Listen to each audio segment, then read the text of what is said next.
There's a lot of things we still need to do when it comes to the garden.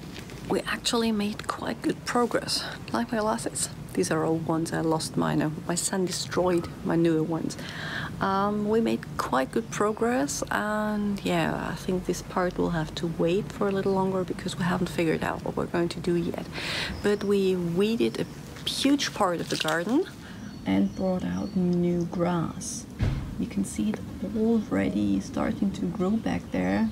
Not as good in front of here because it's way drier. And yeah, that way we can improve the space for the kids to play with. We also wanted to have some herbs in here, and this is mint. Over there is peppermint behind the rose, beautiful rose, and there's peppermint. And that's a special kind of mint. It's meant for Hugo. The snails already were at it, so let's see if it grows. And another little project we actually started last year is we made one of these raised beds to grow salad and herbs and all the things. And we didn't plant it this year. This is what has grown. These are salads. You can eat them. And yeah, that's Schnittlauch and some rucola or rauke. But I think that one needs some weeding and some new planting as well.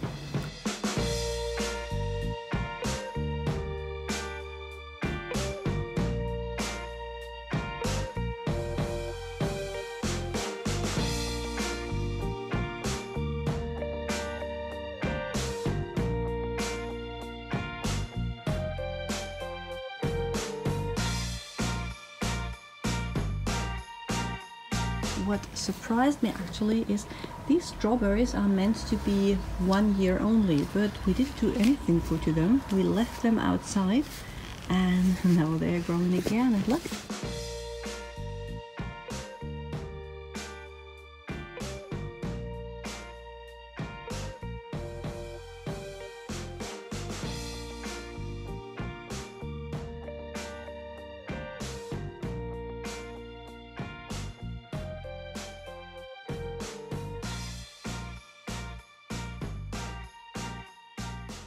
Things like that are amazing when you have kids because yeah, they actually learn to grow things and they learn where the food comes from. Not all the food, but yeah, herbs and salad and fruit, and everything just tastes better if you grow it yourself. So I think it's very important, and I'm really grateful that we have the opportunity and the space to have some beds and teach them to look after these things.